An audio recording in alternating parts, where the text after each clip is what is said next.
Susan's generously agreed to take questions. I think we'll end at 5:30, so she's agreed to take questions till then. If you have questions, please.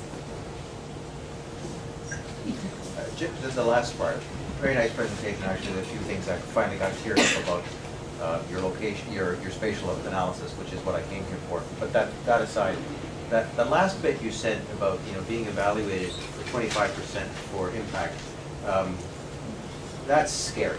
It is, yeah. Yeah. So I want to ask you a question. How long do you get to have an impact? Well, these are all questions that are very pertinent to what we're thinking about at the moment, faced with this. There is a recognition that impact isn't necessarily immediate. You might have some impact immediately, but there might be a sense in which your work goes on resonating and having different kinds of academic and also non-academic benefits way down the line. So what's envisaged here is that we won't be thinking about our current research in terms of its impact. The research that was done maybe a decade ago, up to maybe 5 years ago, and then thinking about the impacts that research has had in the last 6 years. So yeah, there's a recognition that impact isn't an immediate thing. But we are encouraged, absolutely, when we apply for research funding now, to submit we have to submit an impact plan. So we have to be able to say what difference our research is actually going to make beyond the academy. This is not academic benefits, which you also have to talk about. This is, if you want collaborative research funding, big money to do research on anything, religion or whatever, you have to be able to show that it's going to make a social, economic, cultural difference. So you have to be able to imagine from the very design of your research what difference it will make. Not just how you will disseminate it at the end point, but how you will engage with people through that process, and maybe they will participate in the research either in its design or in the process of the research, and be part of the outcomes of the research. So yeah, it's got a long life. It's not, this is not kind of 12 months after the research finishes or whatever. Please. Has there been any studies that focus on the media and how it portrays these locations or these, you talked about the religious spaces within Chapeltown or Leeds. I don't know if you know of any studies that have been done regarding these two areas. Not particularly involving religion in the area. Although I think there have been, quite a lot of people who've studied the area have considered the media representations of it, because it won't surprise you to know that the local media, at least in part, have helped to sustain quite a negative image of this area. And that the representations that people have and have made of this area have they have a long history of negativity. So if you get into, not so much these days, but even up to say 2 years ago, if you got into a taxi in the town centre, the city centre, they wouldn't take you up this road, because most of the taxi drivers come from the neighbouring locality of Hare Hills, and they're very anxious about this particular area. It's a kind of ethnic rivalry. Not a violent one, but one made up of fear stories and stories about cultural difference and yardie culture, sort of Caribbean culture in Chapeltown that doesn't appeal to the Muslim sentiments of Hare Hills and so on. So yeah, these kind of, the media absolutely reflect these kind of representations and help to reproduce them. And so people have tended to write about those kind of things in most research projects based in the area. Yeah?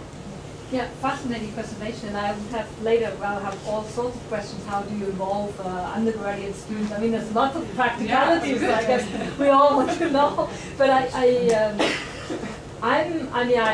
really enjoyed your methodology, but and the concepts. But my kind of question is well, the problem that I think always emerges in collaborative research is that we come from different disciplines or approaches, and then trying to just among ourselves settling on a couple of concepts and one methodology is so difficult. So I was wondering how this in your group and maybe department or in the research group you've managed to combine those different things, and would they all agree with you, or would they say, well, we have different ways of approaching it? I'm just curious. No, it's a really good question, and I don't underestimate the difficulties. But I would say that for a lot of these projects, they start with a research problem or question. And that does help, because a lot of the time, if the funding's coming from somewhere else, then the question goes with the funding. And if you want to do the research, and we have turned down research that we didn't think we were right for, or that we were too busy to do, or whatever. But your job then is to answer the question. And we've learned a lot over the years about how answering the question to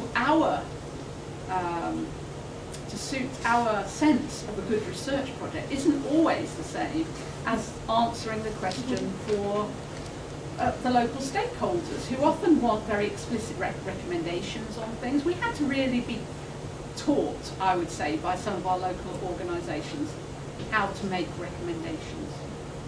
Because we didn't really know how to do it, because we were social science researchers, really. It didn't come naturally to us because we weren't policy-orientated social science researchers. And it was really a learning process for us. But we realised if we want to do this kind of research, we have to at least give our stakeholders some of what they wanted, whilst at the same time not giving in on some of our findings. So if our findings were that issues about the representation of religious communities are more complex than local groups think they are, say with respect to gender or young people or whatever, we're not going to shy away from saying that. And we have to find a way in the structure of making recommendations to get that idea across. So it really has to be a process of negotiation. But I would say it comes more at that end of the process in some of these projects than at the beginning, because often they already tell you what they want you to do, and then it's about how are you going to best do it. I would say in bigger collaborative projects, you face all those difficulties before you put in your application for funding, because you can't have any hostages to fortune, any sign that you're not all speaking the same language by the time you actually apply for the funding. So I know those difficulties are there, but sometimes you mask them with a sort of public image of speaking the same language, even if you're coming from different disciplines, being able to work together on the same kind of research problems. But the difficulties are still there. Okay. I love the ideas that you presented on the spatial methodology.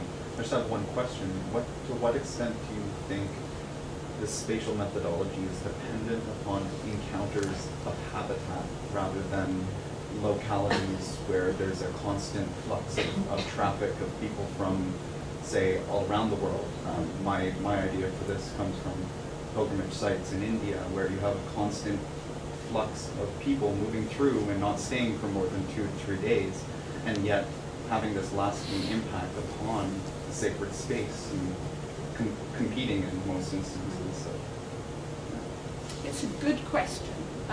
One of the reasons I can't exactly say I can answer it clearly, but I've encountered this question before from a scholar called Manuel Vasquez. I don't know if you've seen Manuel Vasquez's work, but he's just got a new book out. I can't remember the title because I haven't got it yet, but it's on materializing culture religion or something like that. But he challenged me with the same kind of point, because he suggested that a spatial approach might be a bit static in some way, and he opposed what I was doing at that stage to the work of Tom Tweed. Do you know Tom Tweed's book? It's worth looking at. It's I'm really hoping it's a book title. It's called Crossing and Dwelling, a Theory of Religion. Crossing and Dwelling, a Theory of Religion. And he uses, we've had, there's a special kind of review issue of the Journal of the American Academy of Religion, where on his work, and which I've contributed and Manuel Vasquez has contributed, where we really are debating some of the issues about spatial metaphor, or what Tom uses, which is both hydraulic, water metaphors, which convey this sense of movement and circulation, perhaps more than spatial ones do. I would say that I can get around it with my approach, because I am taking heed of these notions of simultaneity and extension. So the fact that within a place it's shimmering with this kind of these interconnections, these constant movements, I think in a way that approach can accommodate some of what you're talking about. But I agree that all metaphors, and obviously I'm strongly using spatial ones, have their limitations, whether they are horticultural in the study of diasporas, or aquatic and hydraulic in the case of Tom Tweed, or Manuel Vasquez uses more sort of network, or he used to, I don't know if he still does, because I haven't got his new book, network metaphors. So they've all got a good side, and they've all got their limitations. So it's a good question, and I can't fully answer it, but I think there may be some scope in my model to do justice to what you're talking about. There was a question at the back. Yeah, before another answer this question, I'm really interested in the way space defined identities. This is where you're going to seek neighborhood, a black neighborhood, or in my case, a gay neighborhood, and how those neighborhoods don't interact with one another, they provide, and then religion can be a way in which those neighborhoods become reinforced. In other words, you get a gay church here, and you get a Sikh Gurdwara there. And therefore, in a particular city, then, the neighborhoods get defined by religious practice, and by the racial practice, and by sexualization practice. I don't know who's doing that kind of research. And I'm just looking at how those spatial definitions of identity basically create all kinds of blocks in communication in this kind of culture, our kind of country. It's, I mean, I think it's certainly true. I think actually a place like Chapeltown Road, one could possibly argue it kind of denies some of that in being so multicultural. Is that a social class analysis though, or is that? It's just to do, it's not really a very in-depth point that I'm making. It's simply to do with, within a couple of 100 yards, you have so many places of worship and cultural and community centres literally up against one another. So I showed you them all. We are talking about a street, less than a kilometre, less than that, maybe 2/3 of a kilometre or something like that. Not a long street, but literally place after place after place for different groups. So even though they don't all still live there, they have to come in and interact with one another to some extent. And I think one of the interesting things is to do studies in neighbourhoods like that, to see what kind of sense of ownership there is of those places. Because I do think some of those people using those places are coming in from somewhere else. They're not all invested in the area, but quite a few of them are invested in it, and some of them are even invested in it being so diverse. But I can think of lots of other examples like the ones you're talking about, which have led to people like the old foreign secretary. Anyway, various politicians in Britain to talk about this kind of residential segregation that you're referring to. Absolutely. There's a very nice article by a geographer of religion geographer of Judaism in a way, on Jewish segregation in Manchester actually. But that's quite a nice article.